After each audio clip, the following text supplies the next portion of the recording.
दोस्तों नमस्कार। आशा करता हूँ आप सब अच्छे होंगे। दोस्तों मेरा नाम है जैसी और इसी वीडियो के साथ मैं ये जियो वर्ड नाम के चैनल को शुरू कर रहा हूँ। दोस्तों मैंने एजुकेशन में बीएससी किया हुआ था, उसके बाद एमए किया ज्योग्राफी से और 2 बार नेट और 2 बार जेआरएफ क्वालिफाई किया है। रिसेंटली अभी जून 2023 और इससे पूर्व में दिसंबर 2022 का नेट का जो एग्ज़ाम हुआ था उसमें जेआरएफ क्वालिफाई किया था। वर्तमान में अभी मैं पीएचडी कर रहा हूँ एपीएस यूनिवर्सिटी से। दोस्तों आज मैं आपके साथ लास्ट 15 डेज की स्ट्रेटजी क्या होनी चाहिए उसको साझा कर रहा हूँ। खास करके जो मैंने जेआरएफ के जब मेरा जेआरएफ हुआ था उस समय जो मैंने रणनीति अपनाई थी, स्ट्रेटजी अपनाई थी, उसको आपके साथ साझा कर रहा हूँ। दोस्तों आते हैं। दोस्तों इसको मैंने नाम दिया है 3 पॉइंट स्ट्रेटजी। इसमें से सबसे पहला सेक्शन जो है वो है प्रैक्टिस का। दोस्तों ऑन एन एवरेज कम से कम आप जो है पर डे पेपर 1 का 30 क्वेश्चन जरूर करिए। इसके अलावा 50 क्वेश्चन पेपर 2 से करिए और इसके लिए आप जो है एनटीए की वेबसाइट में जाइए। वहाँ पे मॉक टेस्ट सेक्शन होगा, उसमें से आप यूजीसी नेट सेलेक्ट करके पेपर 1 या पेपर 2 के थोड़े बहुत पेपर पड़े हुए हैं उनको आप प्रैक्टिस कर सकते हैं। इसके अलावा प्रीवियस ईयर के पेपर आप सॉल्व कर सकते हैं। उनमें से बुक है, जैसे आपके पास कोई बुक है तो आप बुक से प्रीवियस ईयर के क्वेश्चन करिए। इसके अलावा अगर कोई आप पीडीएफ डाउनलोड किए हैं ऑनलाइन अपने, तो वहाँ से प्रीवियस ईयर पेपर कर सकते हैं। कोई एप्लीकेशन डाउनलोड किया है उसके थ्रू आप प्रीवियस ईयर पेपर करिए। और सबसे इम्पोर्टेंट चीज़ है दोस्तों, हर दूसरे या तीसरे दिन आप पेपर 1 का और पेपर 2 का पेपर फुल लेंथ यानी कि 1 घंटे का अगर पेपर 1 का है तो वो करिए और पेपर 2 का 2 घंटे का पेपर करिए। और अगर कंबाइंड मिल जाता है 3 घंटे का पेपर तो उससे अच्छी कोई चीज़ हो ही नहीं सकती है, क्योंकि आपको पूरा अनुभव मिलेगा कि आप टाइम आपके हिसाब से टाइम सही हो रहा है या नहीं, 3 घंटे में आप पेपर कर पा रहे हैं नहीं। तो ये चीज़ के लिए आप दोस्तों फुल लेंथ मॉक टेस्ट जरूर कीजिएगा। कोई टेस्ट सीरीज अगर आपने ज्वाइन किया है तो वहाँ से कर सकते हैं। इसके अलावा दोस्तों सेकंड पॉइंट आता है रिवीजन का। अंतिम के 15 दिनों में रिवीजन क्या करें।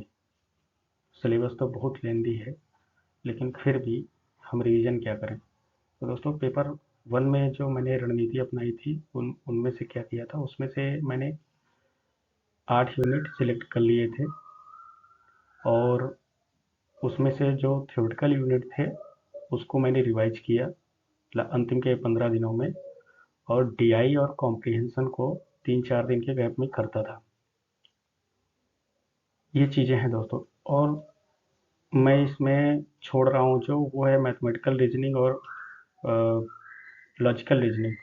उसके रीज़न दोस्तों ये है कि मैं उसमें प्रैक्टिस करता था, उसकी तैयारी करता था, लेकिन उतना अच्छा रिजल्ट फिर भी मेरे को नहीं मिलता था। इस वजह से मैंने उनको स्किप कर दिया था। हालांकि मैं कोडिंग के क्वेश्चन, कोडिंग डिकोडिंग के जो क्वेश्चन होते थे वो कर लेता था। और इसके अलावा डीआई में डीआई का प्रैक्टिस करता था तो कम से कम 3 या 4 क्वेश्चन सही हो जाते थे। और कॉम्प्रिहेंशन की प्रैक्टिस दोस्तों पेपर 1 में सबसे नोटिस करने वाली बात यह रहती है कि आप जितना ज़्यादा प्रैक्टिस करेंगे उतना ज़्यादा अच्छा रहता है। उसका रीज़न ये है कि पेपर 1 में क्वेश्चन जो है डायरेक्ट टॉपिक से ना आकर सब टॉपिक से क्वेश्चन आता है। तो यदि आप सब टॉपिक में इंटर करना चाहते हैं या उसकी समझ विकसित करना चाहते हैं, उसके लिए सबसे अच्छा तरीका होता है प्रैक्टिस। क्योंकि क्वेश्चन जो होते हैं, जो क्वेश्चन बनाए जाते हैं या फिर जो प्रीवियस ईयर के पेपर के क्वेश्चन होते हैं वो सब टॉपिक से होते हैं। तो वही मैंने लिख रखा है दोस्तों, practice is more important than everything in paper 1। तो आप पेपर 1 के लिए ऐसी रणनीति अपना सकते हैं। और पेपर 2 के लिए दोस्तों कोई भी यूनिट आप छोड़िए नहीं, मेरी ये सलाह यही रहेगी। लेकिन इसमें से जो सबसे ज़्यादा इम्पोर्टेंट चीज़ें हैं वो ये है कि मॉडल थ्योरी वाला जो सेक्शन होता है, या सभी यूनिट में जो मॉडल थ्योरी है, उनमें से जो मॉडल को देने वाला है और उसका ईयर या उसमें जो मॉडिफिकेशन होते हैं वो कब कब हो रहे हैं, वो चीज़ें याद रख सकते हैं। इसके अलावा सबसे इम्पोर्टेंट चीज़ें उसमें रहती है जो प्रोसेस है, जो प्रक्रिया रहती है। और इसके अलावा कोई फंक्शन होता है कोई मॉडल का, कई स्टेज होती हैं उसमें से किसी मॉडल में। और इसके अलावा उसमें बहुत सारी टर्मिनोलॉजी होती है, जैसे वेबर के मॉडल में देख सकते हैं आप। और क्लासिफिकेशन और डिवीजन भी बहुत सारे मॉडल या थ्योरीज में रहते हैं, जैसे आप कोपेन के और थॉर्नथ्वेट के आप उसमें देख सकते हैं। इसके अलावा दोस्तों दूसरी चीज़ है ज्योग्राफिकल थॉट में, उसमें से ज़्यादातर क्वेश्चन बुक से आते हैं, किसने कौन सी बुक लिखी है, उनके क्रम वगैरह भी पूछे जाते हैं, और कोई कॉन्सेप्ट किसी ने दिया हुआ है तो वो भी आता है। इसके अलावा जो इम्पोर्टेंट टर्म्स वगैरह होती है, जैसे परमाफ्रॉस्ट किसने दिया, लेवेंजरम किसने दिया, वाल्कर कुंडे, लैंडर कुंडे, ये सब टर्म किसने दिए, और इनका मीनिंग भी क्या है दोस्तों। क्योंकि बहुत सारे शब्द जो है ग्रीक होते हैं या फिर जर्मन है, लैटिन है, तो उस वजह से उनके शब्द के शब्दार्थ भी, यानी कि उनके मीनिंग भी पता रखिए, और उनको देने वाले जो ऑथर हैं, राइटर हैं, या जो स्कॉलर हैं, उनके नाम भी याद रखिए।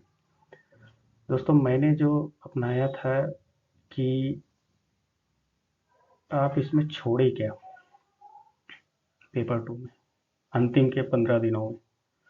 तो इसमें मैंने दोस्तों वही चीज़ें छोड़ी थी जो मेरी सबसे स्ट्रॉन्ग टॉपिक थी, और जिसमें से मैं कभी गलत नहीं कर सकता था। मैं कॉन्फिडेंट था कि मैं वो चीज़ें कभी गलत नहीं करूँगा, तो वो चीज़ें मैंने छोड़ दी थी। और दूसरी चीज़ अंतिम के दिनों में दोस्तों, जो मैथमेटिकल पोर्शन होता है जियोग्राफिकल टेक्निक्स में, जैसे मीन मीडियन मोड, इनके फार्मूला बेस्ड क्वेश्चन आ जाते हैं कई बार, alpha beta gamma index, formula based question, form factor, relative humidity, हर 2 साल में 1 साल में अंतर में ये क्वेश्चन एक या दो आ ही जाते हैं। तो ये सीधा डायरेक्ट आप फार्मूला याद रख सकते हैं और उसके बेसिस पे इनके उत्तर दे सकते हैं। तो ये चीज़ें दोस्तों इसमें ध्यान देने वाली हैं। और तीसरा पॉइंट है सेल्फ इवेल्युएशन। सेल्फ इवेल्युएशन दोस्तों क्या है, इसमें ये है कि आप खुद जब आप तैयारी कर रहे हैं या प्रैक्टिस कर रहे हैं, खास करके जब प्रैक्टिस आप कर रहे हैं, मॉक दे रहे हैं या फिर कोई टेस्ट दे रहे हैं, उसके बाद जब एनालिसिस आप करते हैं तो उसमें देखिए कि आपने मिस्टेक क्या क्या की है। मिस्टेक जैसे कि सरसरी निगाह से आप क्वेश्चन पढ़ते हैं और आपका उत्तर गलत होता है। कई बार आपने टिक कुछ दूसरा करना था, आपने टिक कुछ दूसरा कर दिया। आप तनाव में हैं, टेंशन में हैं, या किसी वजह से आप जो है ध्यान नहीं दिया आपने। तो ये छोटी छोटी सिलीमेटिक मिस्टेक्स जो दोस्तों होती है, इनको आप जो है पहले तो आइडेंटिफाई कर लीजिए, और इसके बाद में जब आप प्रैक्टिस करेंगे, ड्यूरिंग प्रैक्टिस, प्रैक्टिस के समय ही इन चीज़ों को सही कीजिए, और कंसिस्टेंसी के साथ में। ऐसा नहीं है कि आपने एक बार ध्यान दिया और आगे फिर उस गलती को दोहरा रहे हैं, नहीं, उसको लगातार उसको कम करते रहिए। अंतिम चीज़ दोस्तों जो है वो है, ये एक तरह से वार्निंग भी है, क्योंकि ये मेरे साथ भी हो चुका था। इसमें दोस्तों है कि पैनिक ना करें आप, सबसे इम्पोर्टेंट चीज़ है पैनिक ना करें। अगर आप पैनिक करते हैं कि अभी 15 दिन बचा है, 18 दिन बचा हुआ है, अब कुछ नहीं होगा, अब क्या करेंगे, कैसे होगा, एग्ज़ाम सर पे आ गया, ऐसा पैनिक जो सिचुएशन होता है वो आप अपने लिए क्रिएट ना करें। दूसरा ये है कि आप जो है एक्सेसिव टेंशन या स्ट्रेस ना लीजिए। ये है दोस्तों, ये सबसे अधिक इसी समय पे होता है, जो लास्ट का 10 से 15 दिन का समय होता है, इसी समय पे एक्सेसिव टेंशन और स्ट्रेस होता है। ये मेरे साथ भी हुआ था जब मैंने खुद से तैयारी की थी। तो उस समय मेरा 10 नंबर से नेट रुक गया था, यानी कि 5 क्वेश्चन। और उसका कारण ये था कि मैंने बहुत कुछ सोच रखा था, साल भर से मैंने तैयारी कर रखी थी।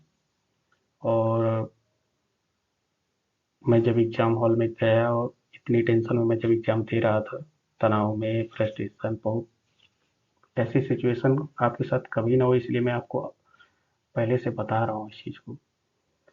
तो मैं जब एग्ज़ाम हॉल में गया, एग्ज़ाम दे रहा था, तो कम से कम 10 या 5 क्वेश्चन शुरुआत के ऐसे पड़ गए जो थोड़ा सा उलझने वाले थे,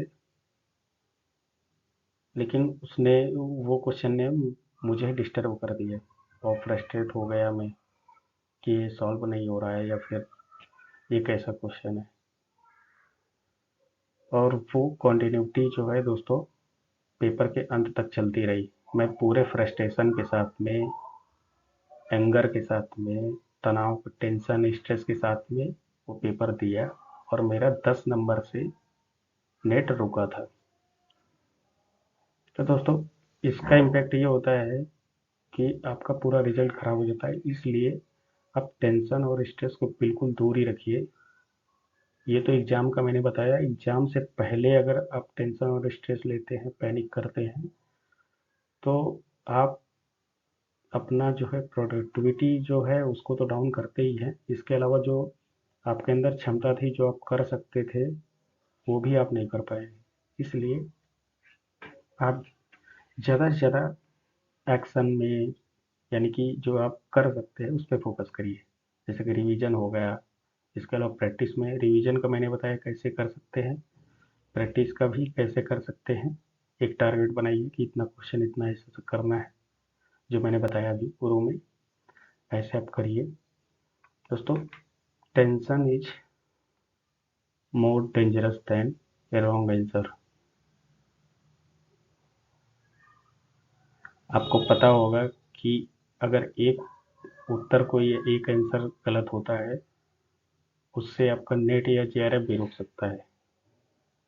जब मेरा पहली बार नेट हुआ था, उस समय मैं 1.04 परसेंटाइल से जेआरएफ से रुका था दोस्तों। इसलिए एक गलत उत्तर की, दो गलत उत्तर की बहुत बड़ी अहमियत होती है। तो ये तभी होता है जब आप एक्सेसिव टेंशन लेते हैं, तनाव में रहते हैं और उस तनाव के साथ में, टेंशन के साथ में पेपर देते हैं। आपका माइंड फोकस पूरा रहता ही नहीं है। क्वेश्चन आप सही से पढ़ते हैं लेकिन उसको समझ ही नहीं पाते हैं, और जब आंसर की बाद में आता है फिर मिलाते हैं तो सोचते हैं कि ये कैसे हो गया, ये तो इतना इतना इजी क्वेश्चन था, या इसमें मैंने ये ध्यान नहीं दिया, वो ध्यान नहीं दिया। ये सब होता है दोस्तों। जो एग्जाम फियर होता है, कई बार हावी हो जाता है, टेंशन हावी हो जाता है, पैनिक सिचुएशन हो जाती है, ऐसे ही आप बना लेते हैं। इसलिए दोस्तों, इस चीज़ को मैं तो वार्न कर रहा हूँ आपको कि इस चीज़ को आप बिल्कुल ध्यान रखिए अभी फिलहाल। ये अगर आप इसका ध्यान रखते हैं तो आपकी तैयारी बहुत अच्छी चलेगी। अभी भी 15 दिन आपके पास बचे हुए हैं कम से कम, तो आप बहुत कुछ कर सकते हैं, अच्छा कर सकते हैं, अपनी तैयारी को और धार दे सकते हैं।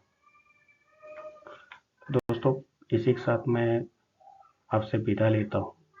और ये दोस्तों, इस चैनल को आप सब्सक्राइब कर सकते हैं, लाइक कर सकते हैं, और आपको बहुत सारी शुभकामनाएं मेरी तरफ से। दोस्तों, आप ज़रूर नेट या जेआरएफ क्वालिफाई ज़रूर होंगे मेरी तरफ से। आपको बहुत बहुत शुभकामनाएं। Best of luck. Thank you दोस्तों।